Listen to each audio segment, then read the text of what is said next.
Hello YouTube, hi, this is Fahad from Future Phones, and today we have a Lenovo V110 laptop to repair.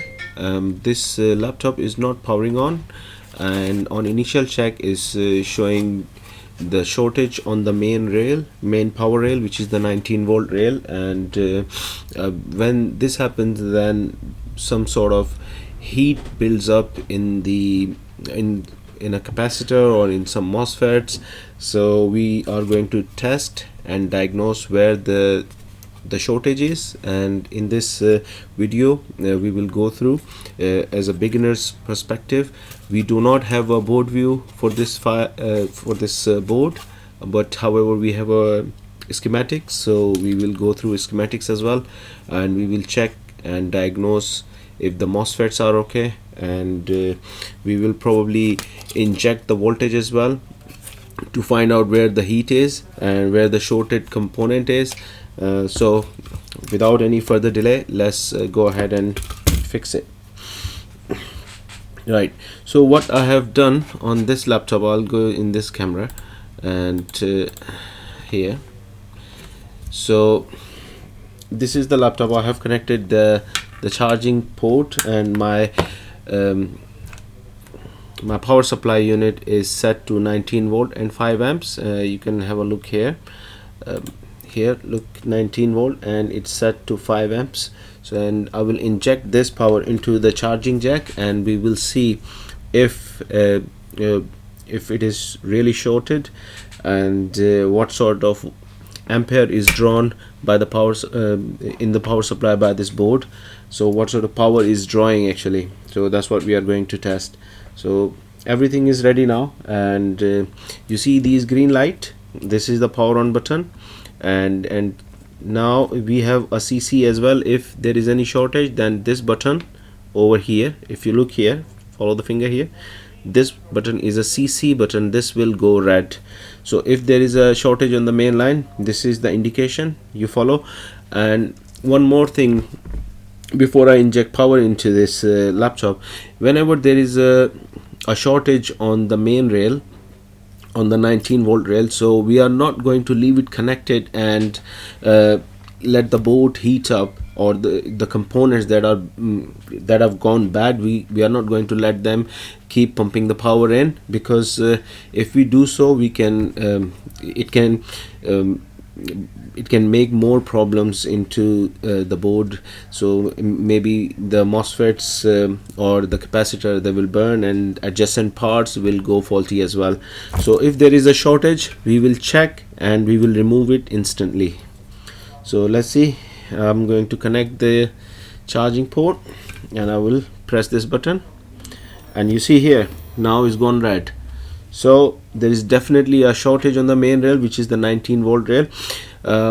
Most of the time these sort of laptops are very easy to repair, and but you have to follow some instruction, some guidelines. So if you follow them, then you can fix it. Otherwise this 19 volt short can go into the SoC as well, and once the SoC is gone faulty, then it's almost like non-repairable. So you see again, this is constant current which is lighting up in red, so that means there is a shortage on the main rail. So before we fix it, we will do our physical examination of this board through the microscope, and we will find we will look for any visible physical damage, if there is one, any burnt components, burnt capacitors or MOSFETs. So I mean, in situation like this, you always, when there is a shortage on the main rail, you go for the main power line, which is the 19 volt rail, and 19 volt rail is present at these caps mostly. They are, for example, there is one cap here next to these MOSFETs, so 19 volt will reach here. So if I connect my multimeter in the beep range, and we will test it quickly.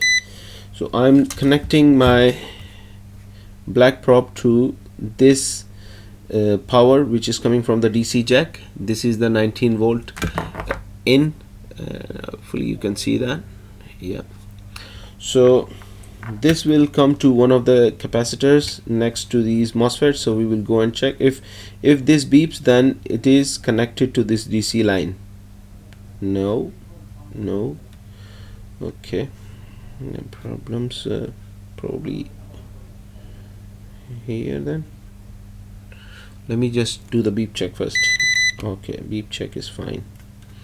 So we have beep here, and look for these MOSFETs. Where is this 19 volt connecting? Okay, so 19 volt is supposed to connect to one of these pads there. Okay, we have arrangements of MOSFETs here also. I'll check here. Okay, so we do not have a connection to the 19 volt here.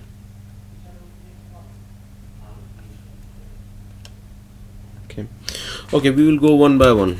We will go and check. We will go for the physical first, and then we will do with the multimeter. We will check the rest of the things. Let's see if there is any damage to this board, any visible damage.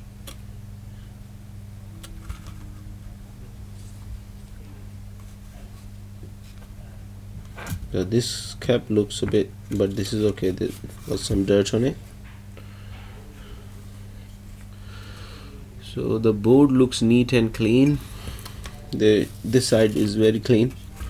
So hopefully there should not be any problems, as a physical damage is not visible here. There is no major issue.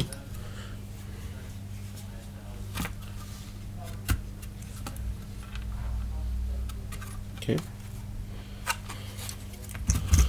we'll go in here now, this side of the board, and we don't see any burnt components. The Super IO looks okay physically. Obviously we don't know how it is inside, if it's working IC or not. So the board looks okay, but we have a shortage on the main rail. We definitely have a shortage on the main rail. Okay, I will take you to the schematics, or I'll probably open it here. No, I'll take you to the schematics and we will check in the schematics. Okay, so this is the schematics, and we are looking for DCC-N1. DCC-N1. So this is the charging jack for this laptop, and we have, if I zoom it, then we have here ADJK. This is the power line. Number 1 is ground, number 2 is ground, number 3 is the adapter ID, which recognizes the adapter. Okay, is ADJK is coming here then, which is connected to EC4307. Then there is a fuse, and then we have a diode, and then we have a MOSFET here, which is a PU4301. So we are going to check all these components, PU4301 and the diode PD4303. I'm quite sure, if we go into the microscope now, so this is our DC jack, and then we have a fuse here. This is the okay, this is diode is probably not connected here because there is no connection here. Okay, let's see what's in the back. Okay, we found the PU4401, and so we have the MOSFET here. This is the MOSFET which we are looking for, PU4301. So we are looking for PU4301, which is not here. PU430, where are you?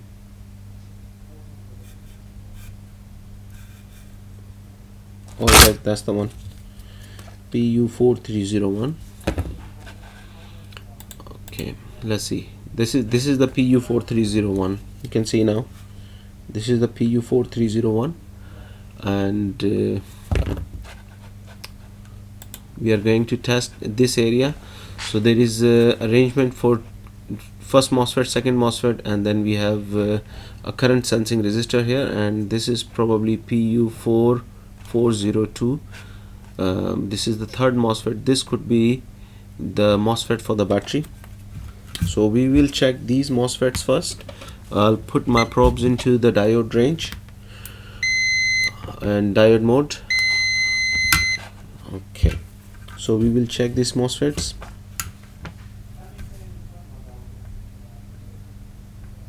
So open line is okay, one side is okay, the other side there should be some values. Okay, that's okay, this value is fine. Okay, we have value here, so this should not there should not be any other value here, should be open line the other side, so that's fine. Open line is okay.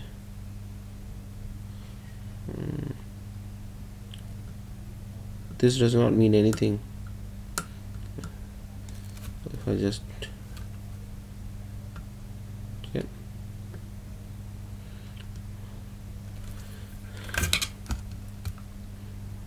and we have value here. Okay, we'll check this MOSFET now. We have value here. We have value on the other side also, which is not good. There can be value on either one side, which is like 0.500. So 0.500 is like the value for the diode, which is okay, but between 500 to 600 is okay, but we are getting the value on both sides. So we will check this for the ground, beep range actually. We'll go in the beep range and we'll check for the shortage on the ground on this line. So let's see. So we come here, it's fine. Well, this is going to ground, but this should not go to ground because the power SRC, this is power SRC, and this is also showing ground. So we have problem here on this power SRC. So we can remove this power SRC resistor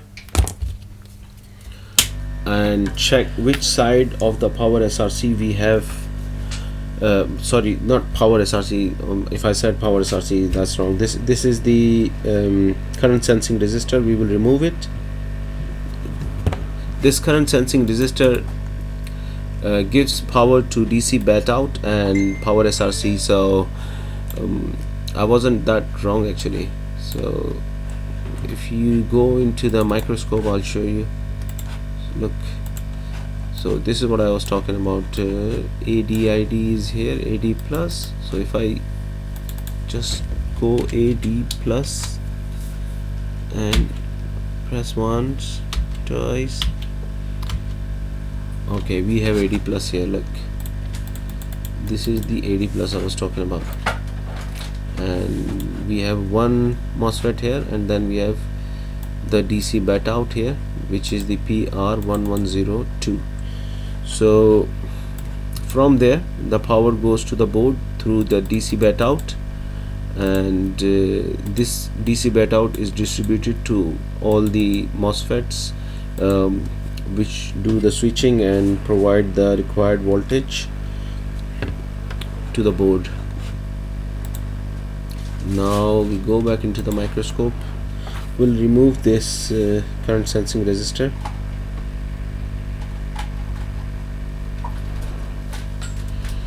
Okay, so the multimeter is in the beep range now.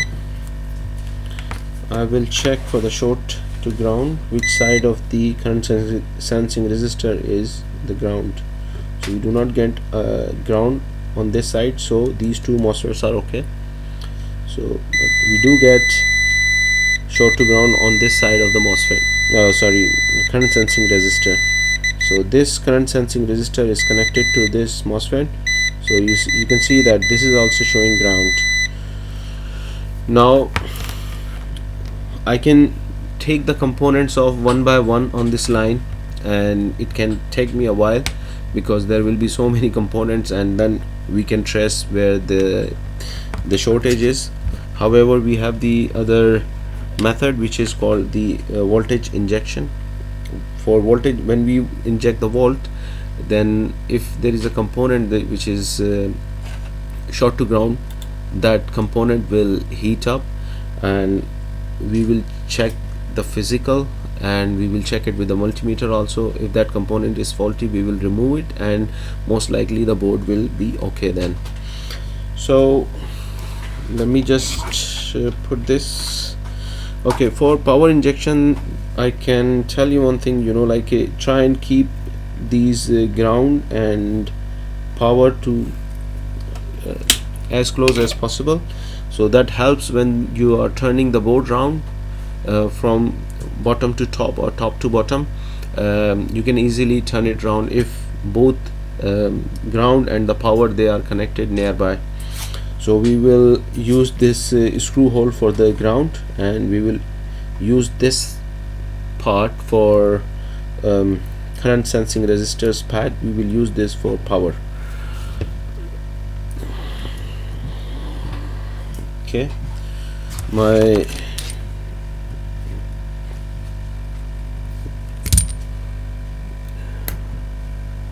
this thing should be warm now, I think so. Yeah, it's warm. And this is the positive side.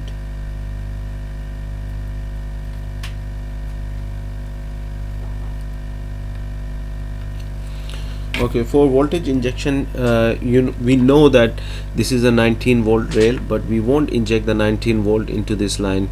We will gradually go up. Usually you can find a short at 5 volt and 2 amps or 3 amps. So this is a safe and secure way of finding a shortage, because if you use the higher voltage, you can damage components on the board which are already faulty. So, and sometimes it injects so much power. If you are injecting 19 volt, it will blow up the component, and you won't be able to find that short again, because the component will be gone and that line won't be shorted. But that's not a good practice, and this is what the short killers are doing at the moment. But then you have to keep an eye on which part has gone completely blown up. So sometimes you can find them, sometimes you can't find them, so it's a bit tricky. Okay, so for this instance, I'm going to see what profile I have here. Okay, I will go for 3.95 volt and 2 amps. Hopefully I will find the short. Okay, ground to ground. So my power supply is off at the moment. I will remove this charging port, and when I inject the power, the board will start drawing the power, and there will be watts displayed here. Ampere value will go higher, and the component that is gone faulty will start heating up, and we need to find out where it is. So I will use the touch sense. I will try and find out by touching the board.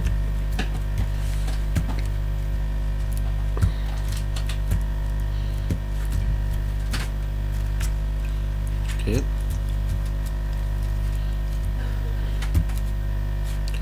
so it may take a minute or two. Okay, this area is heating a little bit here, this side.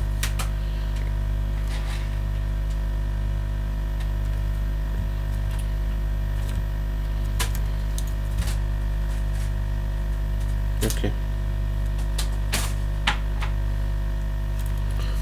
So it is heating up, but it's very slow. So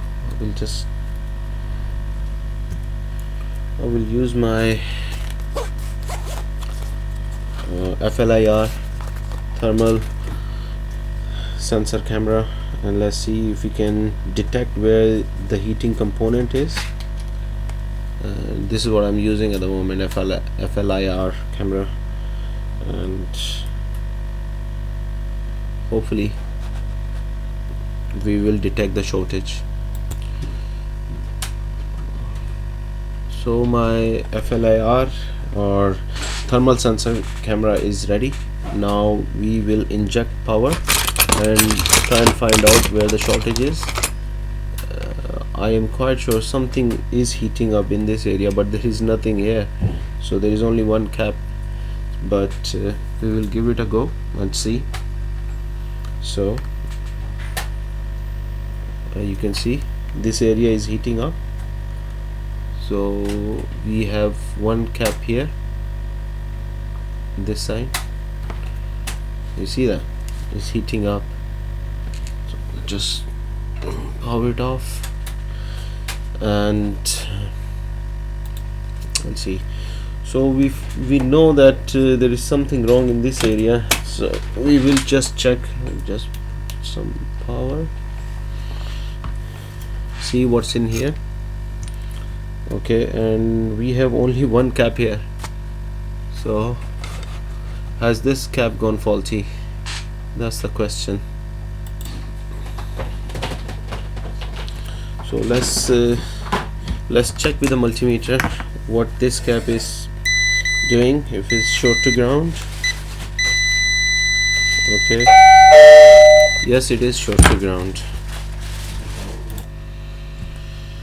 Okay, so I had a customer here, so I had to just pause this video. I will remove this cap and I will test if this cap is faulty, because this is where the heat was being generated. I don't know if you can see that. Microscope. Yep.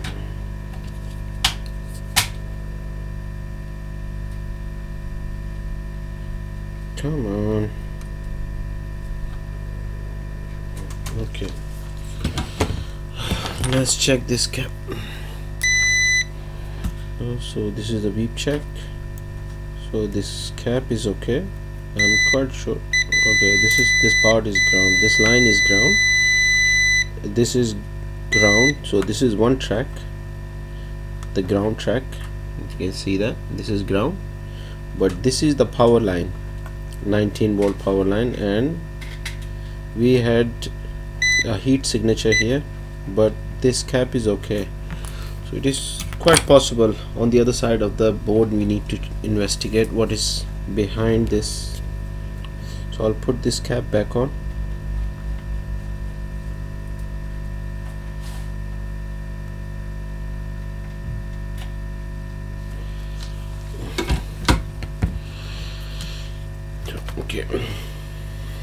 Okay, so here we have the heatsink and the fan. So I'll remove it now.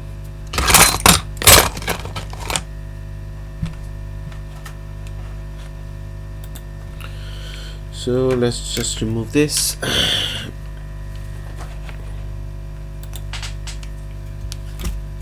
I'm going to remove this fan and the heatsink, and let's see what we find under that heatsink. Okay, so this area was heating up. So we have what was heating up? This area was heating up here. So we will go right behind it and we'll find what is here. So this is next to the hole, and we come here next to the hole here. So we'll see there is few capacitors here, so we'll check what is here. Okay, bingo, we have a blown up cap. This cap is blown, so you can see clearly.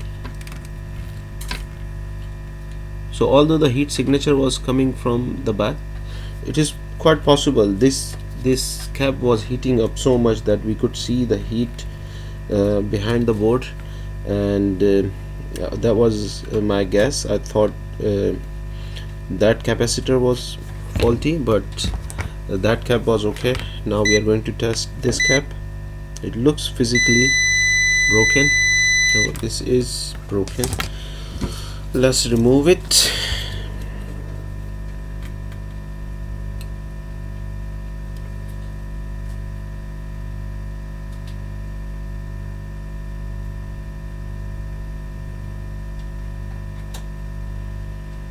I think I need some flux. Okay, let's check the cap now. Yep, it is shorted. So we had the shortage. We don't have shorted, but look, this cap is short. So this is ground, this is ground, which is okay. But when we test here to here, we don't get any short. But when we check this cap is faulty. So we found the culprit, what was causing the shortage. Now let's remove it first completely.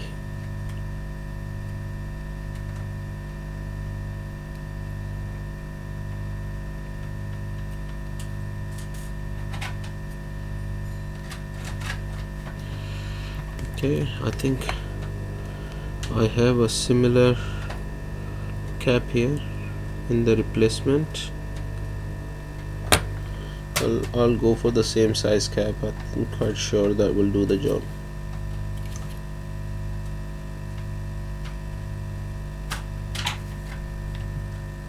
Okay, the cap is installed.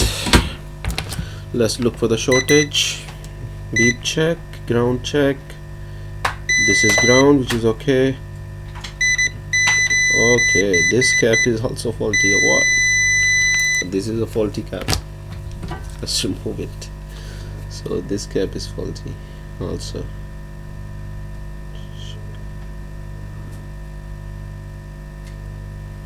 Okay, we have another faulty cap. Okay, let's check this one. Is this a good cap? Yep, it's a good cap.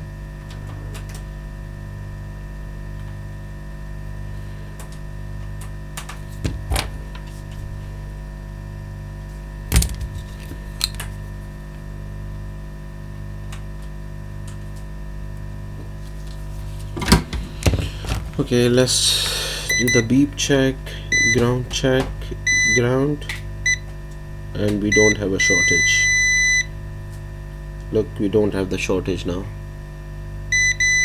This is ground, beeping, that's good, but this side is not beeping. And we will check here. So it's not beeping either.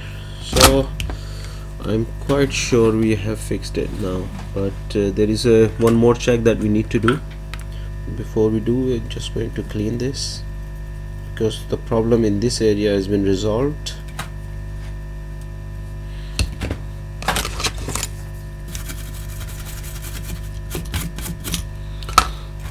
Let's go back to the power SRC section, which is here. So we were having a short on this line also, the main line, and this is beep check, ground check. So this was not beeping and this was beeping, is not beeping anymore. So the short has been removed. I will remove this wire from here, and I will install that current sensing resistor back.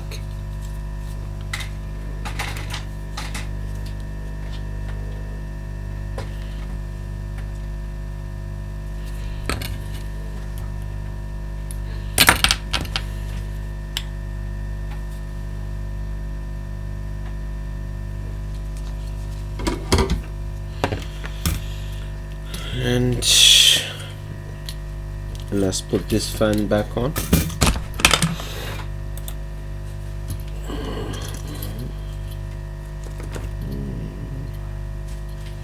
I think while I'm doing so, I'm going to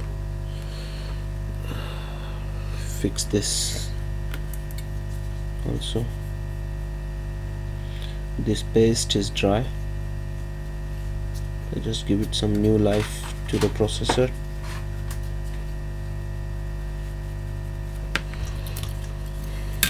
And clean from here also.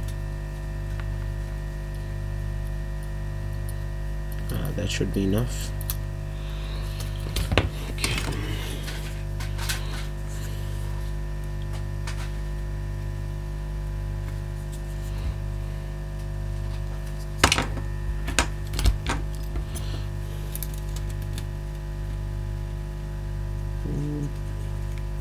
Don't need too much, you just need to cover this IC, that's all.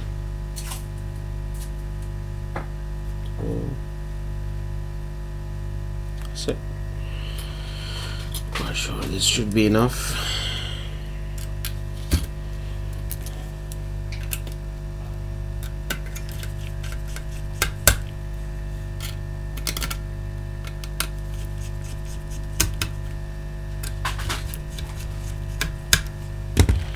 Okay, put this charging flex back on.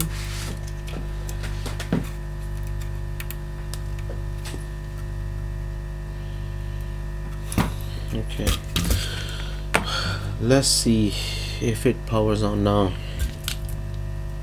So the shortage is removed. I'll select the right profile, which is 19 volt and 5 amps. Power on, and there we go. Let's see. It should power on. Yes, it is powering on. The fan is spinning, and you can see here it's taking the load now, which is 236 milliamp, and it's varying because we don't have the CMOS cell, so it's gonna restart a few times and then it will power on eventually. I will check the display on the screen. I'll grab the screen from my colleague. Is there any screen for this V110? You have that? Can you pass me, please? So this laptop is powering on. We will just do the final check on the LCD display, that we have a display, and I'm quite sure the job is done.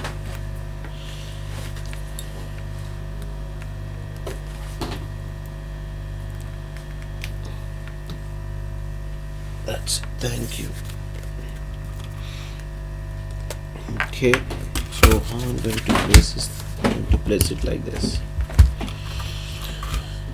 So this is the LCD connector, and this sits in here,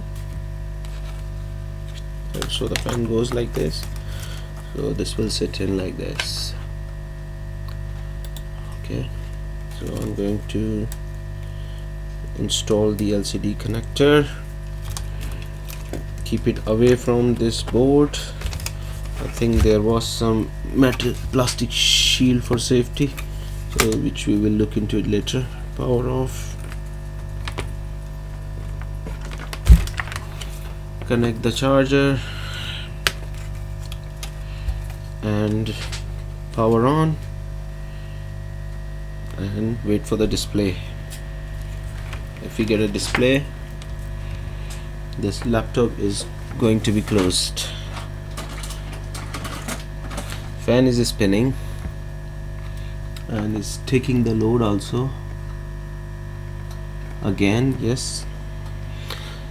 So it's gonna do it a couple of times, a reset kind of thing, and then it will give the power to the LCD. Be patient, be patient. Yes, something is happening now, and we should get a display soon. Yep, we got the display. So this laptop is fixed, and thank you for watching. I hope you've learned something from this video.